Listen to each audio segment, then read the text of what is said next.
قضيت إنك تقضي بالحق ولا يقضى عليك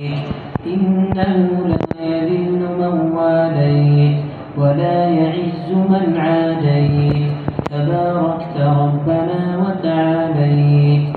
لك الحمد على ما قضيت ولك الشكر على ما أعطيت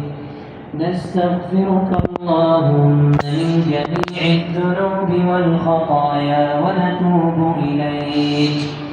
اللهم اقسم لنا من خشيتك ما تحول به بيننا وبين معصيتك ومن طاعتك ما تبلغنا به جنتك ومن اليقين ما تهون به علينا مصائب الدنيا ومتعنا اللهم بأسماعنا وأبصارنا وقواتنا ما أبقيتنا واجعله الوارث منا واجعل ثأرنا على من ظلمنا وانصرنا على من عادانا ولا تجعل مصيبتنا في ديننا ولا تجعل الدنيا أكبر همنا ولا مبلغ علمنا ولا إلى النار مصيرنا اللهم اجعل الجنة هي دارنا وقرارنا برحمتك يا أرحم الراحمين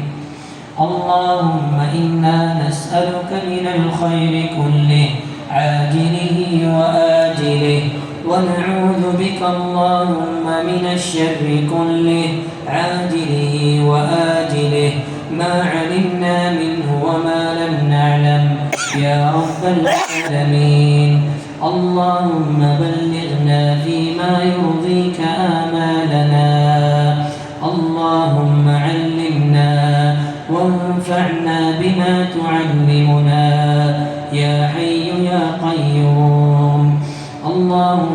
اللهم أعز الإسلام والمسلمين وأذل الشرك والمشركين ودمر أعداء الدين واجعل هذا البلد آمنا مطمئنا وسائر بلاد المسلمين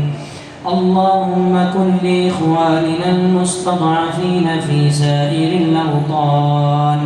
اللهم أطعم جائعهم واكس عاريهم واشف مريضهم وارحم أمواتهم وفك أسراهم اللهم لا تجعل لعدوهم عليهم يدا اللهم لا تجعل لعدوهم عليهم يدا يا حي يا قيوم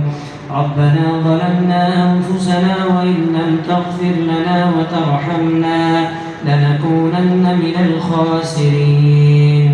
ربنا آتنا في الدنيا حسنة وفي الآخرة حسنة وقنا